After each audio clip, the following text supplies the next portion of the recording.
Ayan guys, Happy New Year, Happy New Year. Ito yung mga fruits na natira last New Year guys. Ayan, so preserve ko siya kasi gagawin ko siyang fruit salad. Kasi ang dami pang pagkain doon, hindi na ubos. So ngayon ko pa siya nagawa. So ano na ngayon? From January 6, o diba? Nilagay ko na siya sa ref. Meron tayo ditong red apple, itong isang klaseng apple, green apple, and then meron tayo ditong orange, and then pungkan guys. Meron tayo ditong cherry apple, meron tayong orange na sugar orange daw ito. Kaya masarap siya.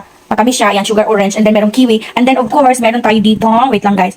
Ano to? Hinugasan ko na to guys, pero noon, before ko siya na-display sa hinugasan ko na din siya ng, ang paghugas ko nito, ay nilalagyan ko yung tubig ng, tag nito, baking soda. At meron tayo ditong persimmon. Ayan, tatry natin yung persimmon mamaya.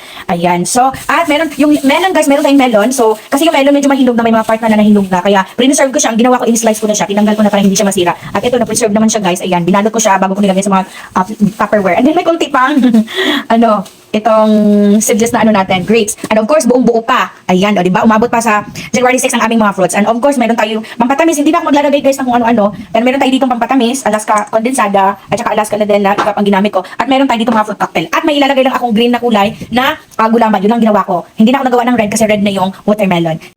So, meron pa tayong Nestle cream dito guys. Pero wag na yata natin ilagay ito. Kasi, ayan, huwag na siguro natin ilagay din.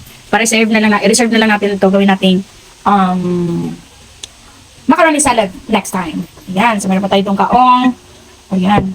So, ayan. Perfect pa ito sa 1 kilong kaong. I mean, 1 kilong salad, macaroni salad. Meron tayong lemon. Yes, meron din tayong lemon. Pero hindi natin siya isali dyan. Antioxidant yung lemon, kaya ano natin siya sa drinks natin, sa water natin. Okay? At nandito na rin ang ating gulaman, guys, na ilalagay natin at ihalo natin sa ating fruit salad. Excited na ako? Let's go!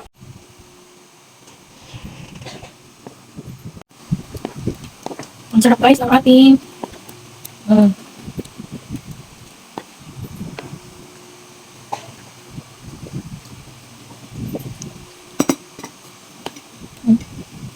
yummy.